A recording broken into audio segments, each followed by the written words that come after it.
नमस्कार साथियों, मैं हूं विक्की गोयल और आज हम कुछ बातें करेंगे एजुकेशन डिपार्टमेंट के ऊपर। आज का अगर न्यूज़पेपर आप देखेंगे तो उसमें साफ साफ कहा गया है कि अब जो होगा कर्मचारी चयन आयोग के माध्यम से शिक्षकों की बहाली होगी। जो भी भविष्य में शिक्षकों की बहाली होगी, चाहे प्रारंभिक की बात करें, माध्यमिक की बात करें या फिर उच्च माध्यमिक की बात करें, अगर आज का पेपर देखेंगे तो ये बात कौन बोला है? तो बिहार के तेजस्वी कर्मठ शिक्षा मंत्री प्रोफेसर चंद्रशेखर यादव जी। बिहार के शिक्षा मंत्री विचित्र प्राणी है भैया।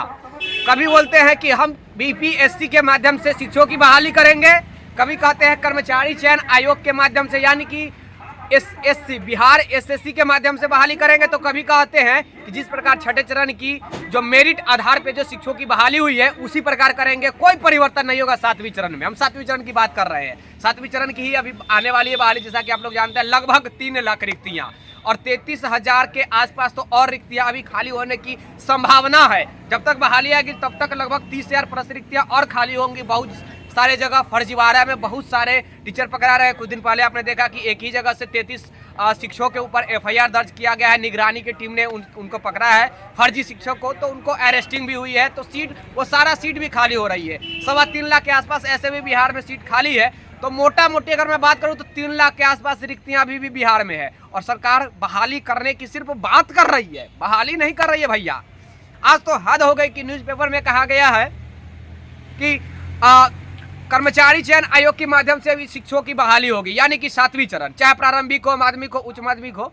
तो क्या ये वाकई में कर्मचारी चयन आयोग के माध्यम से होगी, बीपीएससी के माध्यम से होगी, या फिर मेरिट के आधार पर होगी जिस प्रकार छठे चरण में हुआ है? ना उनके आगे का पीछे ठीक रहता है, ना पीछे का ठीक रहता है। माननीय बिहार के प्रोफेसर चंद्रशेखर यादव जी है, जो शिक्षा मंत्री, एजुकेशन मिनिस्टर बिहार के हैं, लेकिन उनको बोलने का वही ढंग नहीं है मेरे हिसाब से। आप लोग भी जानते होंगे, पूरा बिहार जानता है कि किस प्रकार के। अगर मैं बात करूं तमाम जितने भी मंत्री हैं बिहार में, जितने भी मंत्रालय है, सबसे अगर घटिया मंत्रालय अगर मैं कहूं किसी को मिला है तो प्रोफेसर चंद्रशेखर यादव जी को मिला है। और वो घटिया इंसान भी मुझे लग रहा है। मुझे नहीं बोलना चाहिए, लेकिन जब भी कोई पत्रकार जब उनसे जाकर प्रश्न करता है, चाहे मैं करूं या फिर कोई और प्रश्न करता है, तो एक ही बात बोलते हैं कि बीजेपी वालों से 16 करोड़ जाकर मांगिए।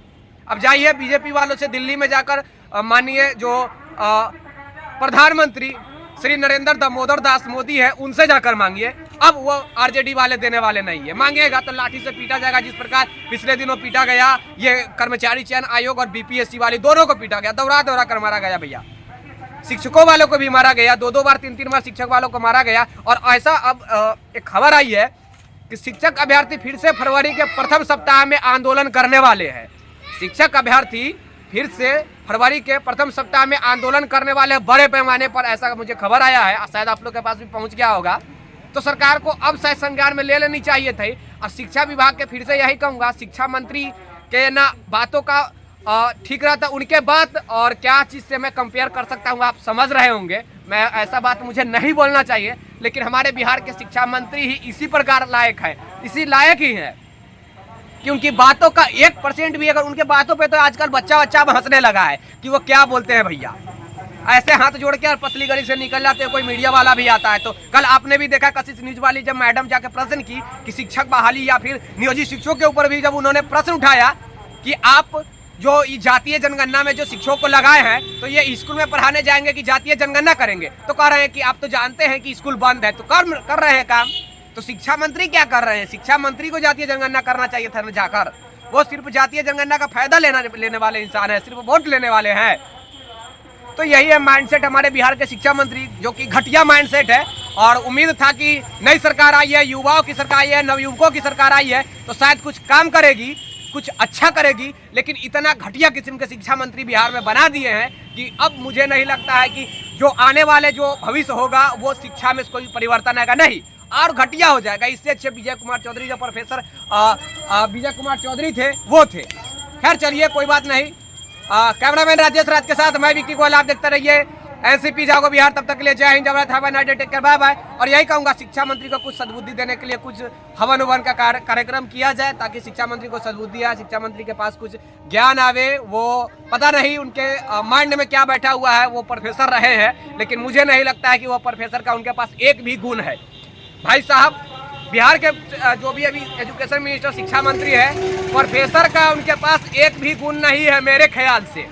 बाकी सारे मंत्री ठीक मुझे लग रहे हैं। न जाने मैं कितने मंत्री के यहाँ दिन भर में मिलता हूँ, दिन भर में 1-2 मंत्री के यहाँ तो जरूर मेरा बाइट होता है, अब पूरा बिहार देख रहा है। लेकिन ये प्रोफेसर चंद्रशेखर यादव जी से बाइट लेना और दिल्ली पैदल जाना बात बराबर है, क्योंकि उनके साथ एक तो अपॉइंटमेंट फिक्स नहीं हो पाता है, और अपॉइंटमेंट जब फिक्स हो भी जाता है तो मालूम चलता है कि मात्र 1 मिनट का आपको समय दिया जाएगा, जो भी पूछना है पूछिए घुमा फिरा के, और वहीं से हाथ जोड़कर वो निकाल लेंगे। यही है हमारे बिहार के तेजस्वी शिक्षा मंत्री प्रोफेसर चंद्रशेखर यादव जी हैं, जो कि तेजस्वी यादव जी के नाम पर कलंक है भैया। ओके, तेजस्वी यादव जी के डुबाने वाले ये लोग मंत्री होते हैं, यही सब मंत्री के कारण कोई बड़ा नेता का नाम जो है खराब होता है। चलिए भैया, तेजस्वी भैया माफ कीजिएगा कुछ गलती अगर बोल दिया होगा तो, लेकिन कुछ सुधार करवाइए, कुछ परिवर्तन करवाइए। धन्यवाद, take care, bye bye, have a nice day, और मचाते रहिए।